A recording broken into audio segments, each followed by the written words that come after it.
for intelligent black people. Now, as you come in, please hit the thumbs up button, thumbs up, share, subscribe.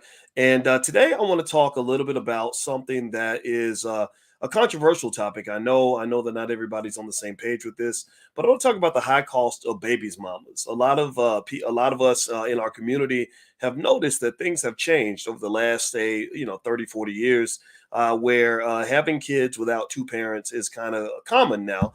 And I'm not here to judge that conversation, but I am here to give you some context on it so you can kind of really think about this.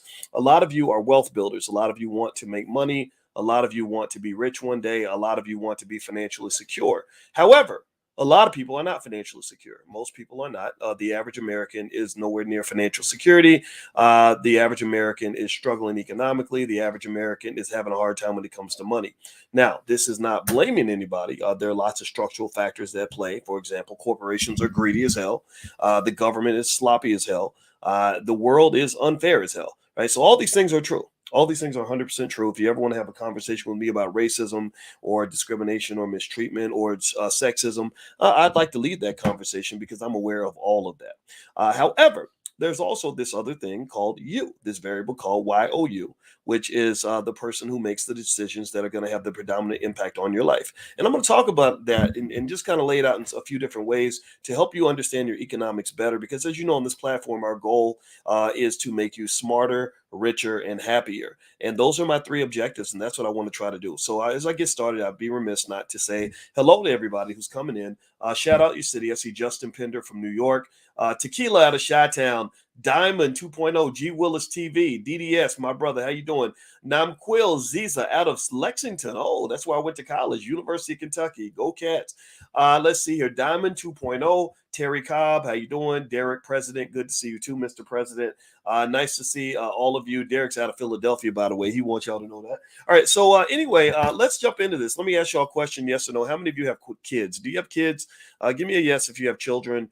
We have children. We spent the whole day yesterday hanging out with the kids. We went to their cousin's birthday party, and my nephew, and we hung out and we went to a soccer game. And I learned a lot about soccer and how much soccer players get paid, and got a chance to watch it. I'm gonna tell you the truth. Soccer kind of bores me. It's not an interesting, exciting game, honestly. I mean, it's okay, but it's like you wait a long time and you hope that you can get like one score. Like it's, I don't know. I'm a football, basketball guy myself. Even baseball is a little bit boring for me, but maybe that speaks to our short attention spans. I have no idea. But anyway, so here's the deal. Some of you have kids, some of you don't. And one of the things that I want to ask you also, give me a yes or no. Do you think kids are expensive? Does it cost money to raise children? Give me a yes in the chat if you think that kids are expensive and it costs money to raise them.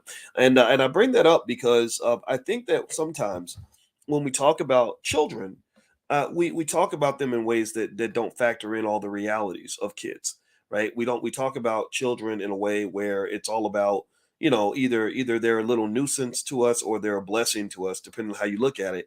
But one of the things about these little blessings is that these little blessings cost money. And the reality is that kids are just freaking expensive. In fact, the last study I saw said that children, the average cost of raising a child is about $300,000, $300,000 per child. So, so there is a high cost of kids. Kids are expensive, and the thing about the expense is that the expense is easier if you have two people sharing the expense as opposed to just one person. Also, the expense is easier if you are structured in terms of how you do it, right? When you have your kids, it matters a lot. A lot of people don't understand this. This is something that I don't understand why we don't talk about this more. But Planned Parenthood, planning your children, family planning is such an important part of wealth building that it's crazy to me that there are millions of people who don't even consider how family planning impacts your ability to make money. If you have a lot of kids very early and you're doing it by yourself, then your net worth is far more likely to be lower than somebody who does it in a more structured way, has the kids at the right time, chooses the right partners, etc. And what this requires is something that's not really encouraged in our society, which is something called strategic planning. It's something called delayed gratification. It's something called discipline. It's something called preparation. right? Preparing for the future. This is something that isn't really heavily promoted. I blame the culture. I think the culture, this thing they call it the culture, which comes out of hip hop a lot of times for Black people. The culture is just terrible. It'll destroy you. It'll put you in just these terrible situations because really planning when you're going to have kids isn't just about planning when you're going to have kids. It also means planning with your, when you're going to have sex and who you're going to have sex with, right? Which is contrary to a lot of what you're taught because we're taught to be very spontaneous. People use terms like "I fell in love," like being in love with somebody is a complete accident. You had no say in the situation. You just slipped and fell. Next thing you know, you landed in, they landed in your heart. You landed in her vagina, and then next thing you know, the world just kind of happens to you. And one of the things that I also saw was that there was a study that basically said that if you define yourself as a victim, you're more likely to blame other people for your situation. If you think you're a victim, even if you're not, you're more likely to find your victimhood as a reason that you're not successful. Let me tell you how the study went. They had a bunch of beautiful women and they put a scar on their face with makeup. And they said, we want you to go into this interview with this scar on your face so that we can see the difference between how they treat you in the interview. Are y'all getting this? Give me a guess if you follow this, what I'm saying here. So they put this scar on these women's faces and said, you're going to go on a job interview. We want you to report if they treated you differently because of your scar. So you know what so check this out. So right before they went in for the interview, they said, well, we want to touch up your makeup, make sure it's right. Well, what they secretly did was they removed the scar. So the beautiful woman, was as beautiful going into the interview as she was before they put the scar on her face because they took the scar off. They got rid of the makeup artist, took the scar off the face.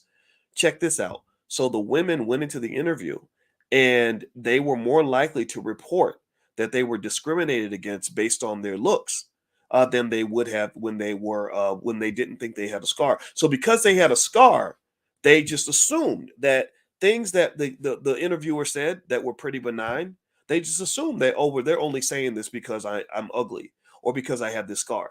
So what this really says is that when you identify yourself as a victim, like if you think that everything is rigged against you because you're Black, or everything is rigged against you because you're gay, or everything is rigged against you because you're a woman, then you're more likely to nitpick. You're more likely to take stuff that wasn't meant as a slight and you define that as some sort of mistreatment by other people. Like, what do you mean? What do you mean? What do you mean? Have a nice day. You know what I mean? Stuff like that, right? And so I don't know if anybody gets that, but that's a pretty profound study, and it's pretty extraordinary that they had these findings. And I really think it's important for us to kind of think about this as we sort of process the world and how we go about doing things. I've been Black my whole life, and racism is very, very real.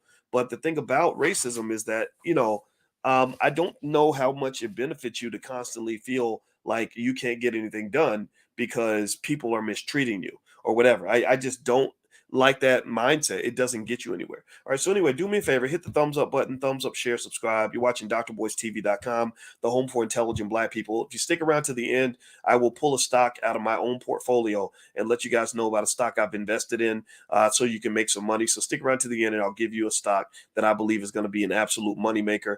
Also, I'm going to be in Seattle and Illinois coming up very, very soon. Seattle this week, Illinois this week, Seattle a couple weeks after that. Just go to boycewatkins.com if you'd like to join us in Seattle or Illinois. Also, this podcast is on Spotify. If you look up Boyce Watkins on Spotify, you'll find my podcast there. It's called the Dr. Boyce Breakdown. So here's the thing. One of the things I want you to understand, I'm going to start with the ladies and I'm going to start with the men. Now, I want you to think of the world in four categories. You've got men that have no children, women that have no children, and then you have men that have children and women that have children. And now this isn't all the categories, right? But let's assume that in those four categories, you're talking about all these people on the dating scene. So on the dating scene, pay attention. Give me a yes, you follow this.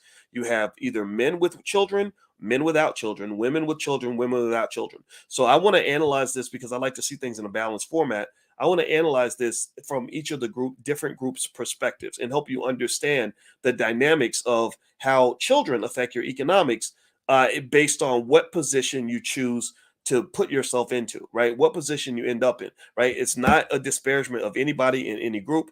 You guys know my position. I believe black children are a blessing. I believe black children are an asset to your life. I think it's an honor. You know, I married my wife. She had children, but I'm honored. I love those kids. I love hanging out with them. They actually help me make money. They help me run my business. You know, if you order my book, The 10 Commandments of Black Economic Power, and you go to boycewatkins.com and order it from there, chances are one of those kids shipped the book to you. So they actually came and worked for me, and I teach them, and they help me, and it's a great process, right? So children can be seen as an asset or liability depending on how you look at it.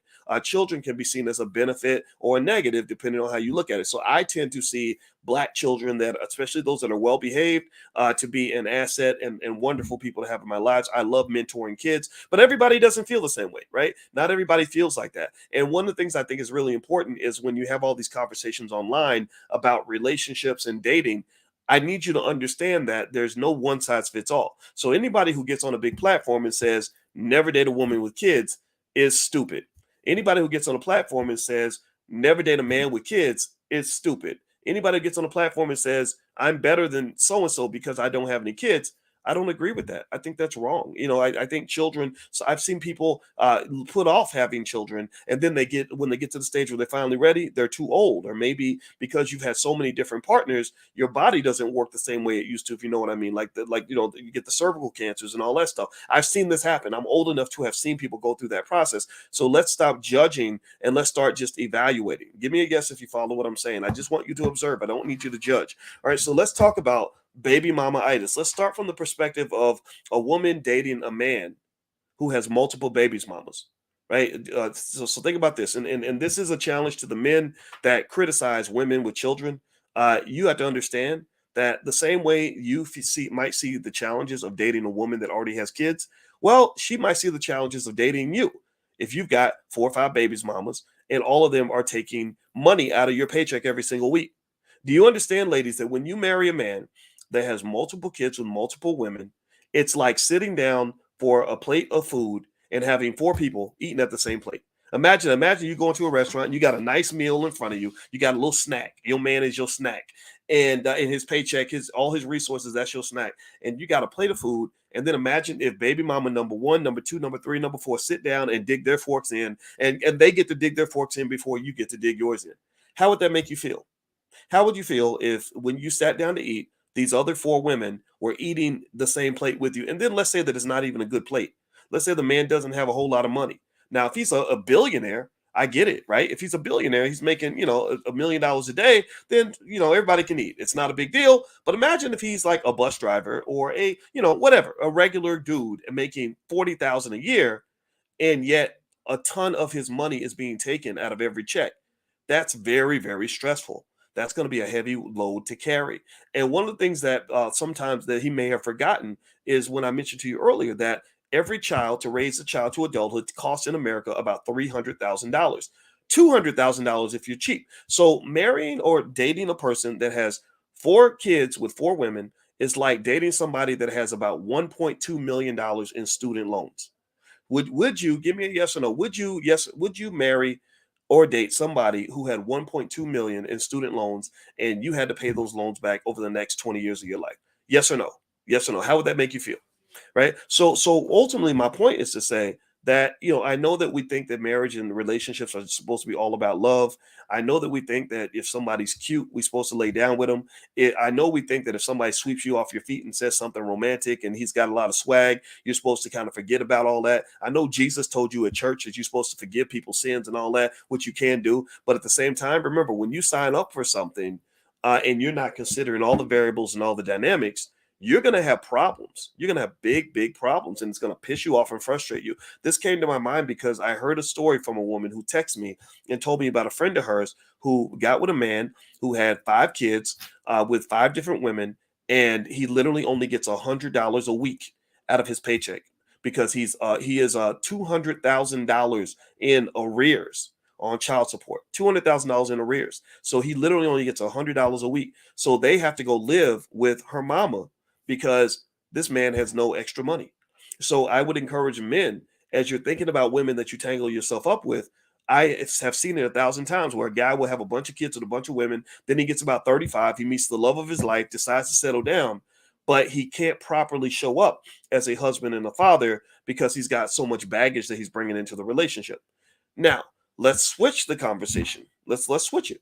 If you are a man and you're dating a woman that has children, right? Let's do it this way because I don't want guys to think I'm picking on them because I know guys get sensitive about that and women do too. But I'm gonna go in the other direction. So if you're a man and you get with a woman that has children, and you know if that woman has children, and I want to even put myself out here just so you can kind of understand. Like I'm not sitting here trying to pretend like I'm perfect or anything. Love moves. She makes a great point. She says, "To be fair, Dr. Watkins, your lovely wife, Dr. Alicia, was perfectly capable of taking care of her daughters without affecting you. It's not the same as a broke baby mama with no skills." That is 100% true. That is 100% true. And that variable played a part. You know, a lot of people thought that when I married my wife, that she was married. Some people, the negatives, the Negro naysayers, there are not many of them, but there are a few out there. They did whole videos about it. They assumed that she was getting with me because I have money. That wasn't true. My wife had a very intelligent father and mother who taught her how to invest. She had plenty of money in her investment portfolio when we got together. She had property. She had all these things. So you're 100% right that in that statement that the economic situation of the person you're connecting to does make a difference. Just like with fathers, if you're dealing with a man that makes 10 million a year and he's got 4 kids, that's different from dealing with a man who makes 30,000 a year who's got 4 kids. Those are two different equations, right? But let's process this too. Let me ask you a question. Does raising children only involve money? The stress of dealing with a child, is it only is the financial part the only thing that you got to think about? What do you think? No, no. The challenge of raising children, the money's just the beginning. The money's just the beginning. Oh, then you got the stress, especially teenagers. Teenagers get on your damn nerves because they're old enough to talk back, but too young to. It's so young they still don't know nothing, but they think they know everything. Right? Dealing with maybe a son who is not happy that his daddy is no longer in the house and you're moving in. You're the new man, so then you got masculine conflict that might occur. You know, where one of y'all might end up having a baby boy situation where somebody ends up getting punched. Either he's punching you or you punching him, right? Because a lot of people underestimate that. They underestimate the tension that occurs when you put two masculine males in the same space. Men are very territorial. So the reason that your son ends up having conflict in some cases with your new boyfriend is because he don't love him the way you do. He loves his father. He doesn't. He's one of the wisest guy in my house drinking Kool-Aid out of the refrigerator. He shouldn't even be here, right? So people underestimate that kind of thing. Raising children is far greater than just the money. That's when I hear mothers who say, "Oh, he's a good dad." I don't make That's why I don't put him on child support because he takes the baby every week and he also buys diapers. And I'm sitting there thinking, is that all it takes to feed a child is diapers? Him babysitting once every week, and that's enough. That's really that. Compare what you do to what he does. And I want you to ask me if y'all switch roles, would he be willing to switch roles? Would he be willing to spend as much time with the kids as you do and as much money on the children as you do? Right? So really you got to understand that children, the money is just a tiny part of the equation, but there's so much more on top of that, right? So you're 100% correct. So let's say you're talking about a woman that has children. You got some women that have children and no money, some women that have money and lots of children. Let's talk about the other variables though that a man has to consider. Well, you know what? Those are your kids. Those are not his kids. And so for him to be responsible emotionally for supporting these kids, that's a lot to ask for that man to do. Also, if you have multiple fathers, especially fathers that are heavily involved with the children, then again, you're escalating the possibility of male conflict. The fathers may not like each other, especially since they all were with the same woman. So that conflict has to be managed. So that's another variable that the man has to consider. And that doesn't even include all the general stress that can come with a relationship or a marriage where you go from being single and doing whatever you want to somebody constantly telling you what to do or asking you for stuff or asking where you were last night. All that's piled on And then you wonder why some guys just say, I don't want to do relationships anymore because it's too much work. Well, yeah, I'm not saying that they're right or wrong. I'm saying that for every person, the answer is different. But I will say that the work reward ratio is very, very important. I think that anybody who thinks that somebody should want to be in a relationship just because it's the right thing to do, I think you're out of your mind. That's like telling somebody that going to work is the right thing to do. You're not going to get a paycheck. In fact, we're going to take money away from you for you to come to the job every day, and you should just do it because it's the right thing to do. Nobody does, and I don't believe most people do things just because it's the right thing to do. That might be part of the incentive, but I can tell you this: if I was a single man with options, which I was for a long time, remember, y'all got to remember, I got married at what year did I get married? 2021. So I'm choking. Sorry, guys, I'm choking a little bit. Let me cough for 1 second. Hit the thumbs up button while I cough.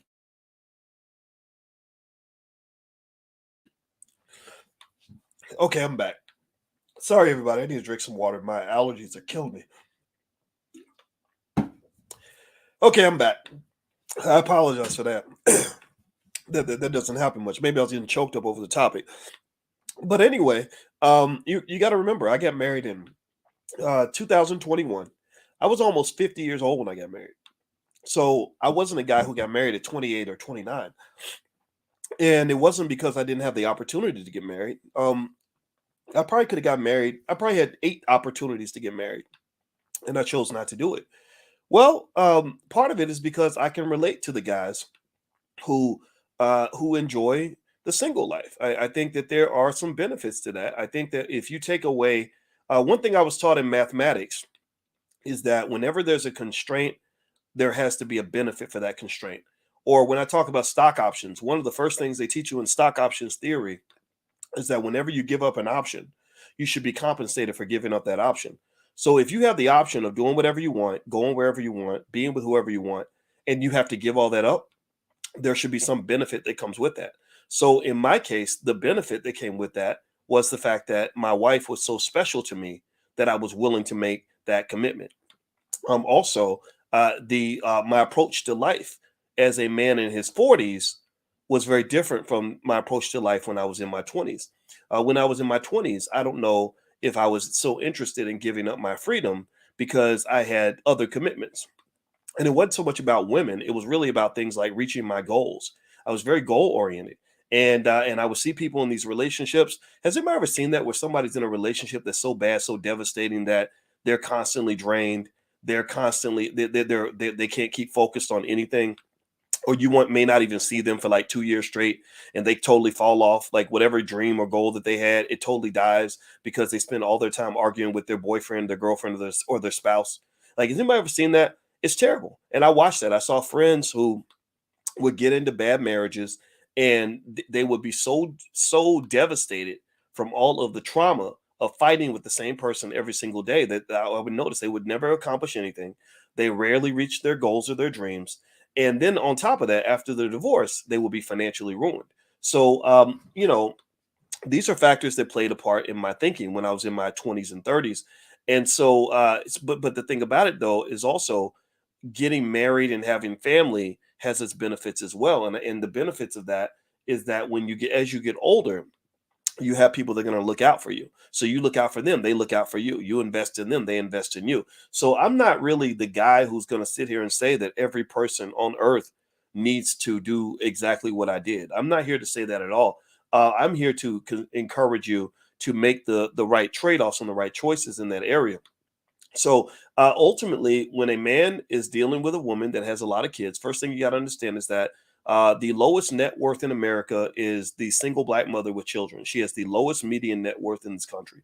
So basically, by poorly choosing the men you have children with, you can unfortunately inadvertently put yourself in a situation where it's very difficult for you to do the job because maybe you're doing a two-person job as one person. And then also, even if you overcome the financial difficulties and you're at work, but you're at work 12 hours a day and your kids are unsupervised, then that increases the likelihood that one of your kids is going to go astray. That's where if you go out and look at these little boys in the streets that are gang banging, most of them don't have a father at home. If they had a father at home, most of them wouldn't be doing that. And so unless they just have a real stupid father. And so generally speaking, I would say that the way I would almost analogize, a man dealing with a situation with a woman with multiple kids is I think that all the variables matter. How well behaved are the kids? What's the financial situation that you're going into? What are the other fathers like? Or hopefully there's just one father. If there's, again, my wife had kids, but there's one guy. I had to figure out one guy. If I had to figure out three guys, I don't know how enthusiastic I would have been about that, because that's constantly managing other human beings, constantly managing a long list of highly volatile relationships, just constantly managing all these scenarios where you don't know what anybody's reaction to you is ever going to be or how things are going to change. So those are different scenarios to kind of look at. So I would almost say though that generally speaking, whether you're male or female, when you choose to sleep with somebody and that sleeping together turns into a kid, you're kind of gaining a status that really you can't give back. You better make sure that that person really is worth it, because that is going to stay with you for life. I don't. I'm completely convinced that a person with kids who's on the dating scene in their 30s or 40s is the same as a person with no children. However, I do think that there are ways you can make up for that. And what do I mean by that? Well, if I'm a guy and I have kids with different women and I'm a really great guy, I think that's better than if I'm a really terrible guy. Or if I'm a guy that has a bunch of kids and I have a lot of money, I think that's going to be seen differently than me being broke and having a bunch of kids. I think that for women, a woman who has a lot of kids who is financially secure is very different from a woman with a lot of kids who's not financially secure. I think a woman who has a lot of kids who knows how to treat a man is better than a woman with a lot of kids who gives a man a lot of stress, headaches, and grief. And so I would almost say that when you think about investing in people, it's just like any other investment. You have to do your due diligence, make sure you're investing in the right thing. And once you know that it's the right thing, then you have to learn how to manage that asset. The people in your life are the most important assets that you have. So your husband is a huge asset to you. So my question is, if you had, think about it like this, if you had some damn real estate, you'd be studying how to manage that real estate. If you had a business, you go read a book or take a class or get some advice on how to manage that business. Well, if you had a husband and you got a good man who's treating you well, who's willing to be there for you in every capacity, maybe even take your children in as his own, are you taking time studying how to be, a great manager of that asset, which is your relationship, which is your man? Or are you a person who just thinks that he's supposed to just be with you because he said he was going to be there, or be with you because he made a commitment? I don't believe that. I don't think people just do stuff just because they're supposed to do it. I mean, some people are built like that, right? Like, I made a commitment, I'm gonna stick with it forever. But most people, the world is not like that anymore. The world is not a world where people say, like, because if we still lived in that world, then people would just get married and not get divorced, right? That we once lived in a world like that, where people would get married and say that because I made a commitment to this man or I made a commitment to this woman, I'm sticking with this commitment for life. That was maybe 80 years ago, right? That was a long time ago. And remember, and a lot of people would say accurately that they some of those people were miserable, right? Because they stuck to their commitments. So now we went in the other direction, a more liberal direction, to say if the commitment has certain flaws, if the person's abusive or if you're not happy or whatever, then you can get out of your commitment, right? Well, if you lay out a loophole like that, well, everybody's going to use it, right? It's easy. I could seriously, let me just tell you about life, marriage, relationships, all that. 51-year-old man. I have been married, but only for 2 years. However, um, you know, no marriage is perfect. I could lay out a list of about 20 things that my wife has done or does that drive me crazy. I literally could. I could. So if I wanted to go and justify me not keeping my commitment, I could say, she does this, she does this, she did that, this happened, and that happened, and that happened. This is why she's abusive, right? I could easily make that list. Anybody who's ever been in a long term relationship could make a long list of all the things that's wrong that about their partner that they do not like. Right. So that loophole is available for anybody. And the difference is that some people jump through the loophole at the first available opportunity. And then there are some people who understand it in a more, what I think is a more mature perspective, which is to say that nobody's perfect. Everybody's human beings are complex. Nothing's black or white. Everything's shades of gray. There's no such thing as a man who's always good. There's no such thing as a man who's always bad. There's no such thing as a woman who's always wonderful or a woman who's always terrible. Everybody, all of us have our wonderful and our terrible days and moments. And then sometimes things just don't mesh the way you want them to. Right. So effectively, I would argue that if you're talking about being with a person as an investment, one of the things about investing is that you do your research before you invest anything in an asset. A smart investor takes their time to make sure that they're protecting their capital. In relationships or love or sex, your capital might be your body, your capital might be your heart, your capital might be your time. One of the most important wealth concepts that wealthy people understand is what they call preservation of capital. That's why banks are so conservative. That's why, for a lot of banks, you can give them a great business idea that's almost guaranteed to make money, and they'll say, no, no, thank you. Right? Why? Well, because they might see one little risk factor that makes them say, we need to protect the ball. We don't want to put our money out there for something that may not work out. But then you have some people that are loosey goosey with money. They'll just throw out their money and invest in anything. Well, investors who invest like that, they lose all their capital because eventually something goes wrong and they lose it all. So I think the same thing is true when you talk about investing your heart, your love, your time, your energy, and your body in another person.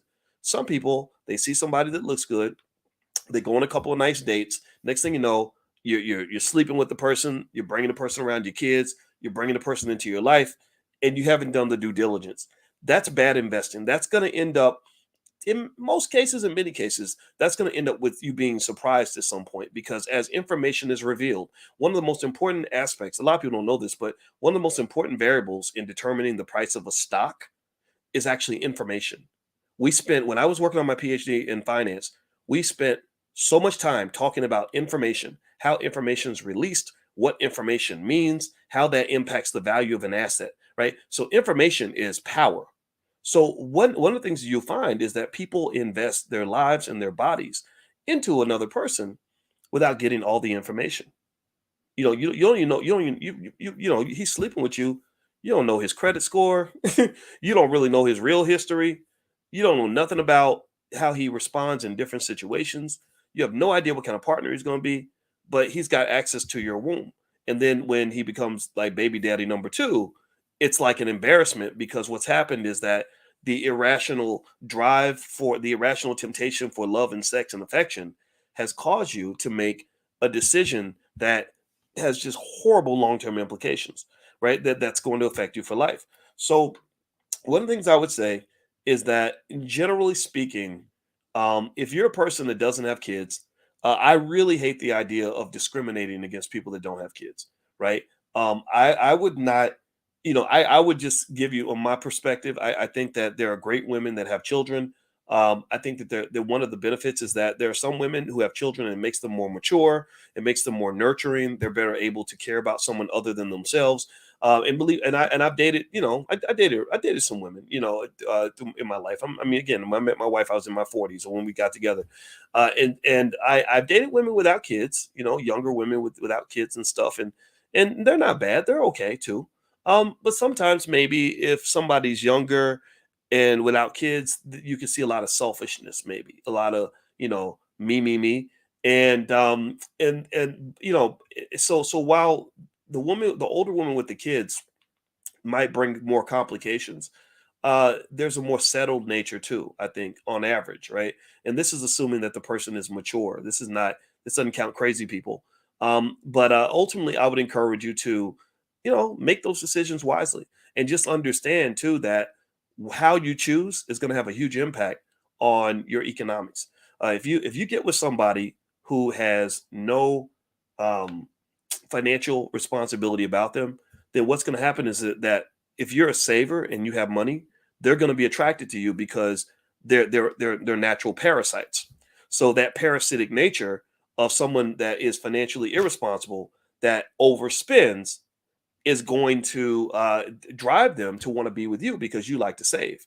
So effectively, it's like basketball. You'll be passing them the ball so they can dunk it, right? So you're saving up all this money so that they have the ability to go spend it.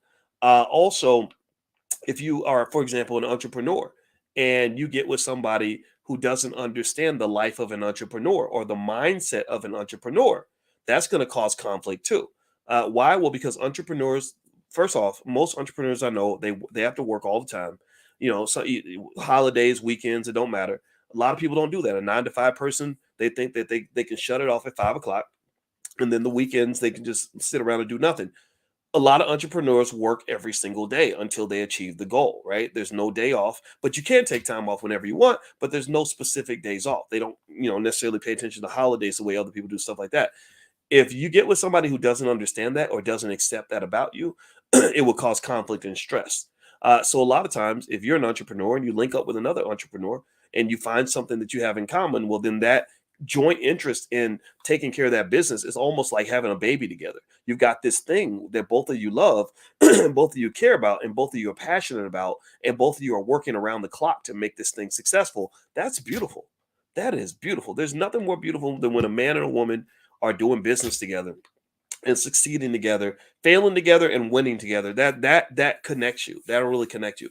The other thing, what else? If you are a person who is an investor, saver, or entrepreneur or wealth builder, the other thing too is that a wealth builder might tend to take more risk, especially entrepreneurs take risk. And so a person who needs financial security, maybe because they went through some insecurity as a kid, or maybe they went through poverty, that person isn't going to respond well when you take risks. So if you're a big dreamer and you have big goals and big objectives and you want to go conquer the world and make $1 billion in the process, it's really hard if you have a person next to you who's always scared, right? A person who makes decisions typically makes decisions, especially when there's risk. There's two variables that come in decision making. There is desire and then there's fear. Those are two motivating factors. Fear is a repellent, right? It keeps you from making bad decisions. Desire pushes you to make good decisions. It's an accelerant, right? So when you look at risk is neither bad nor good, but there are some people who are trained to see risk as bad. There's some people who are not trained at all to encourage you to do the risky thing or whatever. And what's really worse is that it can become spiritually demoralizing. When, in fact, in my book, The 10 Commandments of Black Economic Power, it's available on Amazon if you want to take a look. I talk about building business in fertile economic soil. And some of you may understand this. It's very demoralizing when you have big goals and big dreams, and you have a person right next to you who's constantly crapping on your dreams, constantly telling you that it ain't going to work, constantly waiting for you to fail. And that makes me sad because the reality is that successful people fail all the time. If you're trying to be, how many of y'all trying to really win? How many of y'all really trying to succeed? How many of y'all trying to really get to the highest level? Give me a yes in chat if that's who you are. Let me know how many winners are there. People that are determined to win, will fight to the end, will take the punches and keep on getting up. Give me a yes if you're in that category. And I'm in that category. I don't give a damn. I have taken punches. I have taken hits. I have been in the mud. I have been broke. I have been kicked out of my apartment. I have lost my car. I have declared bankruptcy. I have been at the bottom of the bottom. I know what poverty looks like. Don't you dare ever accuse me of being some out of touch rich guy who doesn't know what it's like to struggle. F you and your nonsense, because I can tell you more about the struggle than you could tell me any day of the week. I can not only tell you about the struggle and the depths of the struggle, but I can also tell you what it takes to get out of the struggle. So stop it. Just stop it. I hate that. I hate when people are like, "Oh, well, you don't understand." What are you saying? I don't understand. My I was born on Father's Day, and my father wasn't even there to receive me. I was a gift on Father's Day. He wasn't there to pick up the present.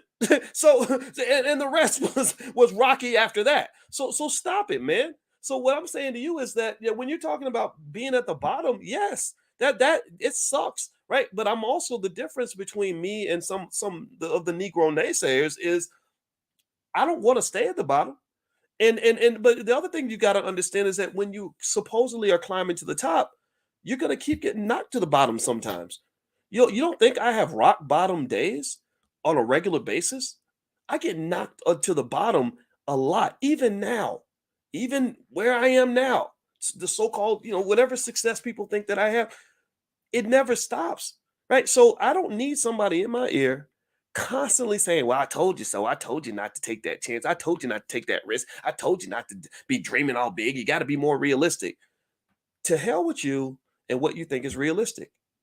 To hell with you. Your reality is this tiny little box, the little Negro box. That's what I call it, the Negro box. Because they don't want black people dreaming big. They don't want black people. I mean, unless you're trying to be a basketball player or a rapper or a comedian. Those are the only three areas where black people can dream big. But your dreams, your reality lives in this little box.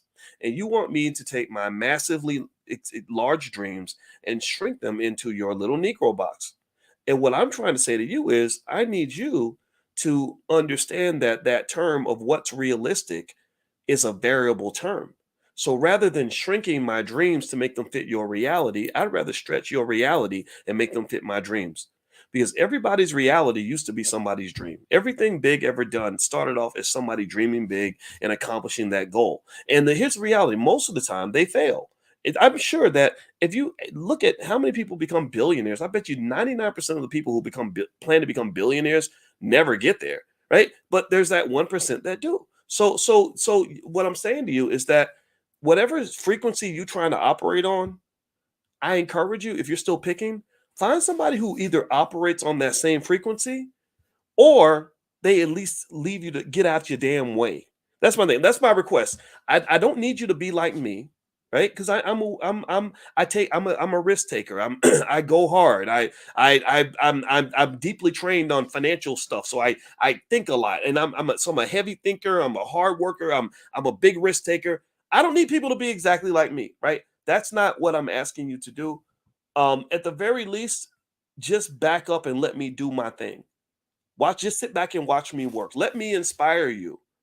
But I'm not. One thing I'm not going to let you do is I'm not going to let you drive this car, because you don't know how to drive, and you drive like grandma. And I'm the guy that's going to be driving the car 200 miles an hour, right? And it's okay. Sometimes the car's going to crash, but I can come back from that, right? So I'll say this, Sarah, this is my last little point. I'll throw at you, and then I'll give you guys a stock. I told you all I'd let you know a stock that I bought.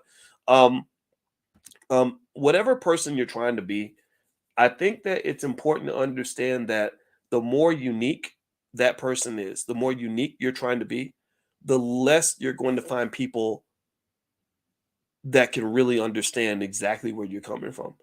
They're going to be really rare. And I would say that if you're picking a partner, one of the variables to consider is it's maybe you will meet that person who really understands that part of you and supports that part of you. Maybe they can't do it themselves, but they just say go go go. Like my mama was like that. My mama is a person who, she told me, she said, I didn't understand a lot of the things you were trying to do, but I just supported it, because I was your mother, and she would just be a cheerleader, and wasn't somebody who put limitations on what I could accomplish, because she assumed maybe I was seeing something that she could not see. Because remember, that vision is that God gave you. That's your vision. Other people aren't going to see it, and you don't have to be mad at them for not seeing it, but you might have to go out there and actually build it for them to actually begin to see it. Okay. All right. So anyway, do me a favor, hit the thumbs up button, thumbs up, share, subscribe. Also, this podcast is on Spotify. If you look up my name on Spotify, you can find it there. In addition to that, I will be in Seattle and speaking in Illinois near the O'Hare Airport for the Juneteenth Festival for JJ Conway. And also on my website, boycewatkins.com, I have a free training on how to make money without working. So feel free to go take a look at that. A lot of you guys like that. So here's the stock. I mentioned to you guys the stock that I like, that I think is going to do well. So let me find a good one here. Let me find a baddie that I can share with y'all. That's ah okay. This stock has run a lot, but this is a stock that I still like. Marvell Technologies, MRVL. Now, mind you, I'm looking at what the stock has done in my port. It looks like it's gone up 58% since I started buying it, but I believe Marvell has still has ways to run. So what you might want to do is consider, like, maybe on a day where Marvell is where the market's down a little bit, and get some shares then, right? It's best to buy your stocks on the rainy days, right? You don't buy your stocks when the sun is out, because then everything goes up in price. But Marvell Technologies is one of those companies I believe in terms of their ability to take advantage of what's going to happen with AI and the metaverse and all that stuff. All right. And if you'd like to learn more about investing, feel free to go to boycewatkins.com. I got free resources there, like the $5 a day investing plan. Also, we have a program, a Black business school for children. It's all digital. It's called Black Millionaires of Tomorrow. And the website is blackmillionairesoftomorrow.com. So if you have kids that are looking for something to do this summer, I think giving them the gift of financial literacy is a gift that will keep on giving. It will stay with them for life. Again, when I was teaching students at Syracuse University, one of the ideas that I thought about that could really give Black people an advantage is, I said, what if we started training our kids as part of our culture, started training our kids on economics at the age of 5 or 6? well, then that gives them a 13-year head start on kids who are going to be introduced to economics when they get to college. And that's going to make them extremely good at what they do. So if you're interested in taking a look at the program, just go to blackmillionairesoftomorrow.com, and that's it. All right, guys. So have a good day. God bless you. Thank you so much for listening, and I'll talk to you soon. Take care now. Peace.